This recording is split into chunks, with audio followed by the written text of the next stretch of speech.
হাজারো মানুষের প্রতীকী লং মার্চে তিস্তা নদী রক্ষা আন্দোলনের কর্মসূচিতে দ্বিতীয় দিনের যাত্রা শুরু হয়েছে। লালমনিরহাট তিস্তা সেতু থেকে শুরু হয়ে লং মার্চ এগিয়ে যায় রংপুরের কাউনিয়া অভিমুখে। পথে পথে যুক্ত হয় হাজারো মানুষ। বিকেলে এই কর্মসূচিতে অনলাইনে যুক্ত হবেন বিএনপির ভারপ্রাপ্ত চেয়ারম্যান তারেক রহমান। রাজু আহমেদের ক্যামেরায় হাসান মাহমুদের রিপোর্ট। উত্তরের জনপদে মানুষের এমন বিশাল পদযাত্রার সারথি হয়েছে হাজার হাজার মানুষ। মুখে এক আওয়াজ, জাগো বাহে তিস্তা বাঁচাও। তিস্তা নদী রক্ষা আন্দোলনের ডাকে টানা ৪৮ ঘন্টার লাগাতার অবস্থান কর্মসূচির দ্বিতীয় দিনে লালমনিরহাট তিস্তা সেতু থেকে সাধারণ মানুষের পদযাত্রা শুরু হয়ে চলে রংপুর কাউনিয়া অভিমুখে। পথে পথে যুক্ত হয় হাজার হাজার মানুষ। মানুষের পথ চলা দীর্ঘ হয় প্রায় ২ কিলোমিটার সড়ক জুড়ে।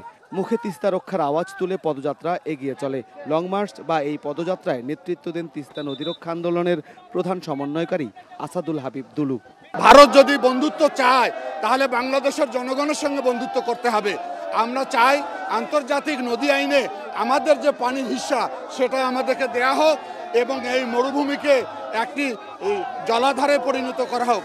সবচেয়ে বড় জিনিস হচ্ছে যে তিস্তার অববাহিকা যে মানুষ ছিন্ন বিচ্ছিন্ন হয়েছে তাদের পুনর্বাসনের জন্য একটা মহাপরিকল্পনার আওতায় নিয়ে এসে তিস্তা নদীকে সংস্কার করা হোক, ড্রেজিং করা হোক, এটাই আমাদের এখন দাবি। বৃদ্ধ কৃষক অমলচন্দ্র তার নাতির হাত ধরে এসেছেন এই লং মার্চে। কারণ তিস্তার ভাঙনে অমল হারিয়েছে ভিটেমাটি বারবার।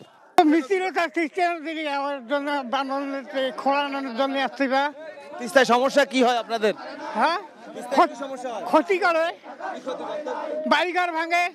অমলের মতো কৃষক, মজুর সবাই যুক্ত হয়েছে এই তিস্তা রক্ষা আন্দোলনের লং মার্চে। বিকেলে এই কর্মসূচিতে যুক্ত হবেন লন্ডন থেকে বিএনপির ভারপ্রাপ্ত চেয়ারম্যান তারেক রহমান। দেশের উত্তরের জনপদের 5টি জেলার মানুষ আজ সড়কে নেমেছে তাদের প্রাণ প্রকৃতির এবং জীবিকা নির্বাহের অন্যতম মাধ্যম তিস্তা নদীকে রক্ষায়। তিস্তা নদীকে রক্ষায় বিভিন্ন শ্রেণী পেশার মানুষ তাই আজ রাস্তায়। Hasan Mahmud, NTV news, Rangpur. একদলীয় দীর্ঘ শাসন বাংলাদেশের নিরাপত্তা ব্যবস্থাকেও ধ্বংস করেছে। জাতিসংঘের মানবাধিকার বিষয়ক হাই কমিশনারের দপ্তর ও HCHR কর্তৃক প্রকাশিত অনুসন্ধান প্রতিবেদনে এমন তথ্য উঠে এসেছে। প্রতিবেদনে আরও বলা হয়, একটি রাজনৈতিক দলের টানা 15 বছরের শাসনের ফলে রাষ্ট্রীয় প্রতিষ্ঠানগুলোর ক্রমাগত রাজনীতিকরণ হয়েছে। এতে রাষ্ট্রীয় প্রতিষ্ঠানগুলো পক্ষপাতমূলক আচরণ করেছে। OHCHR জানিয়েছে, অনেক পুলিশ কর্মকর্তাকে পেশাদারিত্ব, সততা ও যোগ্যতার ভিত্তিতে নয়, বরং আওয়ামী লীগ এবং এর সমর্থিত সরকারে তাদের আনুগত্য বা সংশ্লিষ্টতার ভিত্তিতে নিয়োগ ও পদোন্নতি দেওয়া হয়েছে।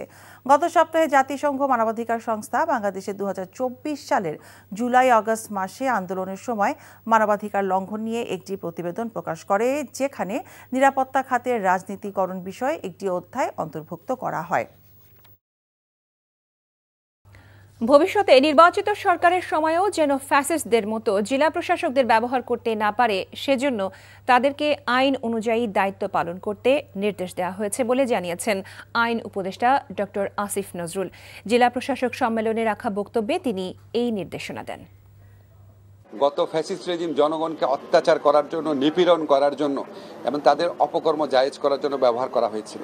তো আমার ওনাদের সাথে ইন্টারাকশন এসে শুধু মনে হয় যে এটাকে আমরা যদি পজিটিভলি কাজে লাগাই, জনগণের সেবা করার জন্য, দেশের আইন শৃঙ্খলা পরিস্থিতি রক্ষা করার জন্য, ভূমি ব্যবস্থাপনার জন্য, স্বাস্থ্য শিক্ষা সেবা প্রদান করার জন্য ওই ক্যাপাবিলিটি ওনাদের আছে, কিন্তু ওই রাজনৈতিক দিক নির্দেশনাটা থাকে না।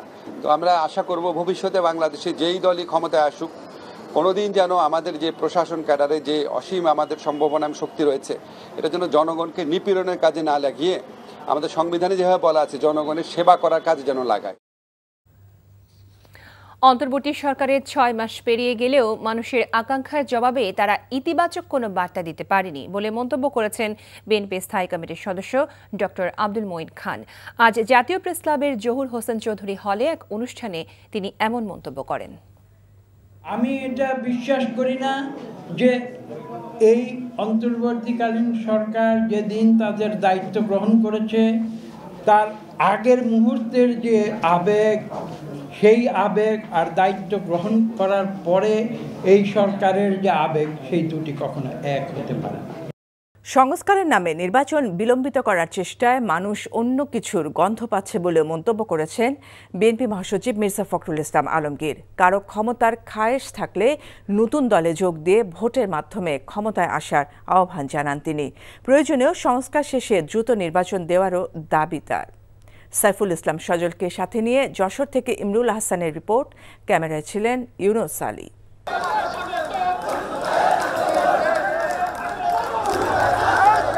নিত্যপণ্যের লাগাম টানা, আইন শৃঙ্খলা পরিস্থিতির উন্নতি ও নির্বাচনের রোডম্যাপ ঘোষণার দাবিতে এই সমাবেশ যশোরে।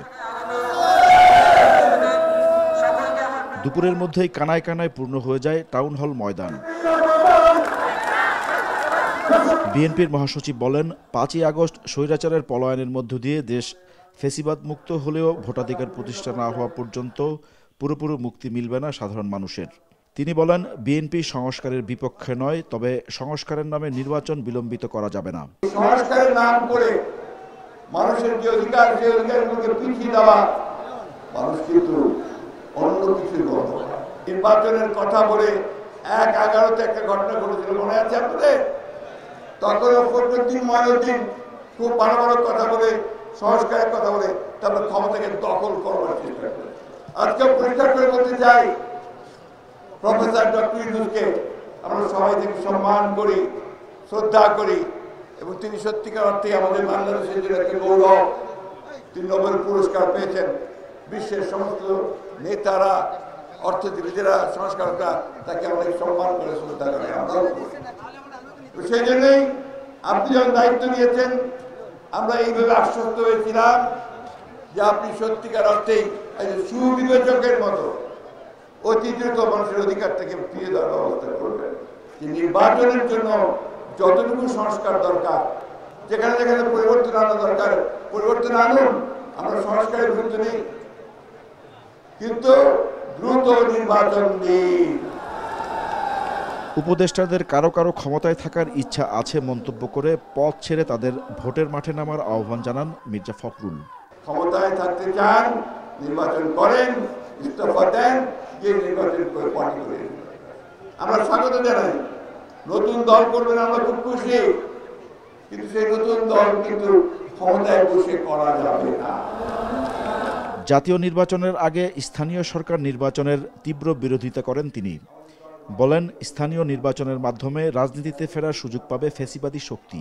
যখনই এই নির্বাচনগুলোকে আগে করতে যাবেন, এলাকায় এলাকায়, পাড়ায় পাড়ায়, বিভিন্ন গ্রামে গ্রামে ওই আওয়ামী লীগের আবার মাথা চারা দিকে ঘুরবে না, তারা আবার মেম্বার ইলেকশন করতে চাইবে না, তারা এখন ঢুকে গেছে বেরিয়ে আসবে, আর এলাকায় এলাকায় গোলযোগ সৃষ্টি হবে, প্রবলেম শুরু হবে। এই জন্য আমরা খুব পরিষ্কার করে বলেছি যে কোনো মতেই জাতীয় নির্বাচনের আগে স্থানীয় সরকার নির্বাচন করা যাবে না। আজকে এই সভায় আমি প্রকাশ্য করে দিতে চাই, এই দেশের মানুষ তা মেনে নেবে না। কেন্দ্রীয় নেতাদের পাশাপাশি সমাবেশে বক্তব্য রাখেন স্থানীয় নেতারাও। চলতি বছরের মধ্যে জাতীয় নির্বাচন দেওয়ার দাবিতে ধীরে ধীরে সোচ্চার হচ্ছে বিএনপি। তারই অংশ হিসেবে জেলা পর্যায়ের এই সমাবেশ। দলের মহাসচিব ইঙ্গিত দিলেন, ভোটের সুনির্দিষ্ট রোডম্যাপ ঘোষণা দেওয়া না হলে সামনে আরো বড় কর্মসূচি নিয়ে মাঠে দেখা যাবে বিএনপিকে। Imrul Hasan, NTV news, Jessore.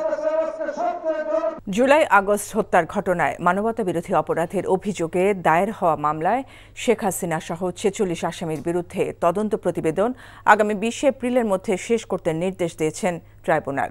প্রসিকিউশনের সময়ের আবেদনের প্রেক্ষিতে বিচারপতি গোলাম মর্তুজা মজুমদারের নেতৃত্বাধীন 3 সদস্যের আন্তর্জাতিক অপরাধ ট্রাইব্যুনাল আজ এই আদেশ দেন। শুনানির সময় আসামিদের পক্ষে অ্যাডভোকেট জেডাই খান পান্না সহ অন্যান্য আইনজীবী উপস্থিত ছিলেন। রিপোর্টে আরও জানাচ্ছেন হাসান জাবেদ। আওয়ামী লীগ সরকারের সাবেক মন্ত্রী আনিসুল হক, ফারুক খান, ডাক্তার দীপুমণি, আব্দুর রাজ্জাক, শাহজাহান খান, গোলাম দস্তগীর গাজী, আমির হোসেন আমো, কামরুল ইসলাম, কামাল আহমেদ মজুমদার, ওয়ার্কার্স পার্টির সভাপতি রাশেদ খান মেনন, জাসদ সভাপতি হাসানুল হক ইনু, সাবেক প্রধানমন্ত্রীর উপদেষ্টা তৌফিক ইলাহি চৌধুরী ও সালমান এফ রহমানকে ট্রাইব্যুনালে নেওয়া হয়। মামলার অপর 2 আসামি সাবেক বিচারপতি শামসুদ্দিন চৌধুরী মানিক এবং সাবেক স্বরাষ্ট্র সচিব জাহাঙ্গীর আলমকেও ট্রাইব্যুনালে হাজির করা হয়। পরে শুনানিতে দুটি মামলায় সাবেক প্রধানমন্ত্রী শেখ হাসিনা সহ ৪৬ আসামির বিরুদ্ধে তদন্ত প্রতিবেদন জমা দিতে ২ মাস সময় প্রার্থনা করে প্রসিকিউশন। বলেন, আসামিদের বিরুদ্ধে অপরাধের প্রাথমিক সত্যতা পাওয়া গেছে, এখন প্রাপ্ত তথ্যপাত্র পর্যালোচনা চলছে। এ সময় ট্রাইব্যুনাল বলে, পরিপূর্ণ প্রতিবেদন দিতে সময় লাগলেও অসুবিধা নেই, তবে প্রতিবেদন বিশ্বাসযোগ্য হতে হবে। যদি মার্চ মাসের মধ্যে তদন্ত রিপোর্ট আমরা পেয়ে যাই, এপ্রিল মাস থেকে বিচার প্রক্রিয়ার আনুষ্ঠানিক পর্বটা শুরু হওয়ার সম্ভাবনা রয়েছে। এত কমপ্লেক্স একটা তদন্তের যদি কোনো ত্রুটি থাকে এবং সেই ত্রুটির ফাঁক দিয়ে আসামি বেরিয়ে যায়, তাহলে জাতির কাছে কিন্তু আমরা দায়বদ্ধ থাকব। সেই দিকটা বিবেচনায় রেখে আমরা একদম ত্রুটিহীনভাবে রিপোর্টটা যাতে তৈরি করতে পারে আমাদের তদন্ত সংস্থা, সেই সময়টা আমরা তাদেরকে দিচ্ছি। এদিকে অসুস্থ অবস্থায় হাতে ক্যানোলা পরেই হাসপাতাল থেকে আসামিদের পক্ষে মামলা পরিচালনা করতে ট্রাইব্যুনালে যান আইনজীবী জেডাই খান পান্না। এটা তারা প্রমাণ করবে, প্রমাণ করলে পরে তখন দেখা যাবে, তখন আমি আর্গুমেন্ট আনবো যে কিভাবে প্রমাণ করতে। তো এখনকার বিষয় না, এখন হলো প্রিলিমিনারি একটা আলাপ। যে কোনো নাগরিকের আইনগত সুবিধা পাওয়া এটা নৈতিক অধিকার। এছাড়া ঢাকা ৭ আসনের সাবেক সংসদ সদস্য সুলাইমান সেলিমকে প্রসিকিউশনের আবেদনের প্রেক্ষিতে ট্রাইব্যুনালে হাজির করার নির্দেশ দেওয়া হয়েছে। Hasan Javed, NTV news, Dhaka. জাতীয় নির্বাচনের আগে স্থানীয় সরকার নির্বাচন হওয়া উচিত, তবে ঐকমত্য কমিশন এ বিষয়ে চূড়ান্ত সিদ্ধান্ত নেবে বলে জানিয়েছেন স্থানীয় সরকার উপদেষ্টা। বলেন, গণহত্যার সাথে জড়িত আওয়ামী লীগের কেউ নির্বাচন করতে পারবেন না, তবে অন্যরা ক্ষমা চেয়ে অংশ নিতে পারবেন। জেলা প্রশাসক সম্মেলনে অংশ নিয়ে এসব বলেন উপদেষ্টা। বিগত আওয়ামী লীগ সরকার প্রশাসনের কর্মকর্তাদের মাধ্যমে জনগণের উপর নিপীড়ন করেছে বলে জানিয়েছেন আইন উপদেষ্টা। আর ডেভিল থাকা পর্যন্ত হান্ট অভিযান চলবে বলে জানিয়েছেন স্বরাষ্ট্র উপদেষ্টা। রিপোর্ট করছেন রোকন উদ্দিন। জেলা প্রশাসক সম্মেলনের শেষ দিনের অধিবেশন শুরু হয় মঙ্গলবার সকাল ৯টায়।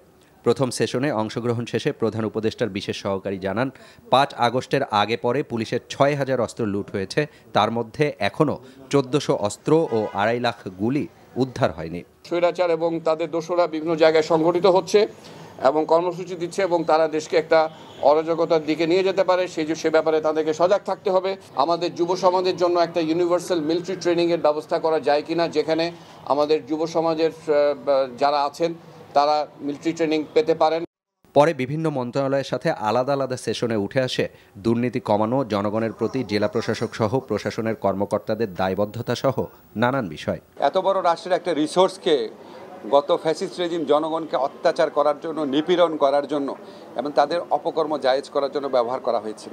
আইনে যা আছে, নীতিমালায় যা আছে, সংবিধানে যা আছে, সেটা মেনে চললে জনগণের সেবা আর কল্যাণ দেওয়া ছাড়া ওনাদের কোনো কাজই নাই। দুর্নীতির সমূলে বিনষ্ট না করতে পারলে দেশের অগ্রগতি হবে না। এটা হলো আমাদের সবচেয়ে বড় সমস্যা, হলো দুর্নীতি। এটা সব লেভেলে থেকে কমে আনতে হবে। শৃঙ্খলা উন্নতির জন্যই তো আমরা এই যে একটা অপারেশন চালাচ্ছি, ডেভিল হান্ট। যতদিন ডেভিলরা থাকবে। আর জাতীয় নির্বাচনের আগে স্থানীয় নির্বাচন হওয়া উচিত উল্লেখ করে নির্বাচনে গণহত্যার সাথে জড়িত আওয়ামী লীগের কেউ অংশ নিতে পারবেন না বলে জানান স্থানীয় সরকার উপদেষ্টা। আমি ব্যক্তিগতভাবে মনে করি অবশ্যই ভালো হয়, কারণ we have to run the country. আমরা তো করতে পারছি না। আর দেখা যায় একটা ভালো জাতীয় নির্বাচন আয়োজন করার ক্ষেত্রে স্থানীয় সরকারের যেই সংস্থাগুলো আছে তারা গুরুত্বপূর্ণ অবদান রাখতে পারে। যারা আওয়ামী লীগ করেছে কিন্তু কোনো প্রকার অন্যায় এবং গণহত্যা কিংবা অপরাধের সাথে যুক্ত নয়, তারা কেউ যদি নির্বাচন করে তাতেও কোনো বাধা নেই, কিন্তু কেউ যদি এই গণহত্যার সাথে জড়িত থাকে তাহলে তাকে কোনোভাবেই নির্বাচনে আসতে দেয়। সরকারে থাকা যে কেউ রাজনীতিতে যুক্ত হতে চাইলে সরকার থেকে বেরিয়েই যুক্ত হবেন বলেও জানান সজীব ভুঁইয়া। রোকন উদ্দিন, এনটিভি নিউজ, ঢাকা। দ্রুত নিবন্ধন ও দাড়িপাল্লা প্রতীক ফিরিয়ে দেওয়ার দাবি জানিয়েছে বাংলাদেশ জামায়াতে ইসলামী। একই সাথে ফ্যাসিবাদী সরকারের আমলে গ্রেফতারকৃত জামায়াত নেতা এটিএম আজহারুল ইসলামকে দ্রুত মুক্তির দাবি জানিয়েছে সংগঠনটি। বিকেলে রাজধানীর নয়াপল্টনে বিক্ষোভ সমাবেশে এই দাবি জানান জামায়াতের আমির ডক্টর শফিকুর রহমান। বলেন, জামায়াতকে ফ্যাসিবাদের মতো চোখ রাঙিয়ে লাভ নেই, কথা বলতে হবে রাজনৈতিক ভাষায়। সমাবেশে বক্তারা অন্তর্বর্তী সরকারের 6 মাস পার হলেও কেন তাকে মুক্তি দেওয়া হয়নি সেই প্রশ্ন তোলেন।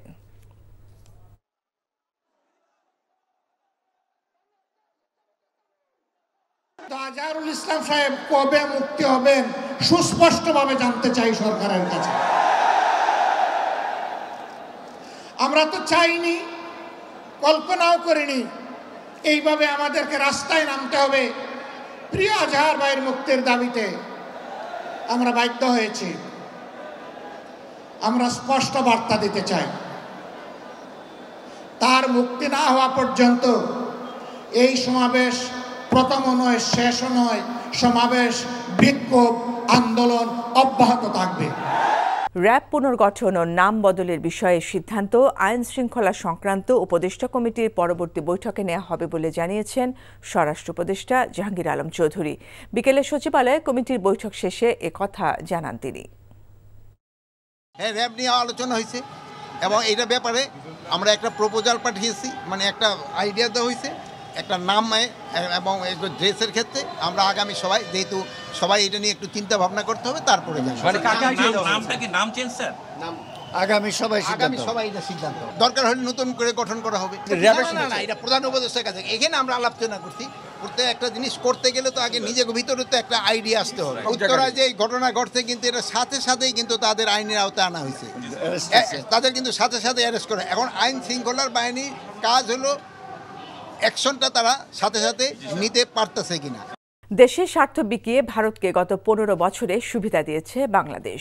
গণঅভ্যুত্থান পরবর্তী বাংলাদেশে নতজানু নীতি থেকে বেরিয়ে সমতা ও ন্যায্যতার ভিত্তিতে সম্পর্ক স্থাপনের তাগিদ দিয়েছেন রাজনৈতিক বিশ্লেষক ও বিভিন্ন রাজনৈতিক সংগঠনের নেতারা। মানুষের আশা আকাঙ্ক্ষার প্রতিফলন হয় এমন পররাষ্ট্রনীতিতে দেশ পরিচালনার প্রস্তাব দেন বক্তারা। রাজধানীতে আয়োজিত এক সেমিনারে এসব কথা বলেন তারা। নাজিবুর রহমানের রিপোর্ট। 24-এর গণঅভ্যুত্থানের পর দেশের পররাষ্ট্র নীতি কেমন হবে সে বিষয়ে দিনব্যাপী আলোচনা সভার আয়োজন করে জাতীয় নাগরিক কমিটি। অনুষ্ঠানে নাগরিক কমিটির আহ্বায়ক বলেন, আওয়ামী লীগ আমলে একটি দেশের সেবাদাস হিসেবে কাজ করেছে বাংলাদেশ। ভবিষ্যতে ন্যায্যতা ও সমতার ভিত্তিতে সম্পর্ক স্থাপনের কথা বলেন সার্জিস আলম। আমরা কারোর উপর ডিপেন্ডেন্ট না, আমরা মিউচুয়ালি ডিপেন্ডেন্ট। কেউ যদি তার জায়গায় এটা মনে করে এবং এই মানসিকতা খাটাতে চায়, আমরা জাস্ট তাদেরকে স্পষ্ট করে একটা কথা বলতে পারি, আপনাদের অ্যাপ্রোচ আমাদের প্রতি যা হবে, আমাদের অ্যাপ্রোচও আপনাদের প্রতি তাই হবে। আমরা 72 সালে এসে একটি দেশের কাছে আমাদের ফরেন পলিসি হলে বিক্রি করে দিয়েছিলাম এবং সেই জায়গা থেকে আজ পর্যন্ত আমরা উঠে দাঁড়াইনি। আমরা একটি দেশের সেবাদাস হিসাবে নিজেদেরকে অ্যাক্ট করার চেষ্টা করেছি। বিশ্ব গ্লোবাল স্টেজে আমাদেরকে অ্যালাই হতে পারে, কিভাবে কি হতে পারে সেটা আমরা খোঁজার চেষ্টা করি নাই। বিশ্বের কোনো দেশকে প্রভু নয়, বন্ধু ভেবে আগামীর পররাষ্ট্রনীতি প্রণয়নের কথা বলেন বিএনপি নেতারা। অন্তর্বর্তী সরকারের পররাষ্ট্র মন্ত্রণালয় এখনও ভারতের প্রভাবমুক্ত নয় বলে অভিযোগ করেন বিএনপির আন্তর্জাতিক বিষয়ক কমিটির সদস্য শামা ওবায়েদ। এ সময় দেশের নতজানু পররাষ্ট্রনীতি ভেঙে সার্ক পুনর্গঠনের দাবি করেন রাজনৈতিক বিশ্লেষকরা। মোফা হাসিনার আমলে যা ছিল এখনো আনফরচুনেটলি তাই আছে, কোনো চেঞ্জ হয় নাই। কমিউনাল ভায়োলেন্স নিয়ে মিথ্যাচার করা হয়েছে, বাংলাদেশের মাইনরিটি নিয়ে মিথ্যাচার করা হয়েছে। আমি মনে করি ফরেন মিনিস্ট্রি ব্যর্থ হয়েছে এটা প্রতিবাদ করতে, ফরেন মিনিস্ট্রি ব্যর্থ হয়েছে দিল্লির সাথে নেগোশিয়েট করতে। অর্গানাইজেশনগুলি আপনার শেখ হাসিনার রেজিমে তৈরি হয়েছে, ওগুলো কিন্তু সবই আপনার ইন্ডিয়ার তৈরি এবং ইন্ডিয়ার স্বার্থের জন্য।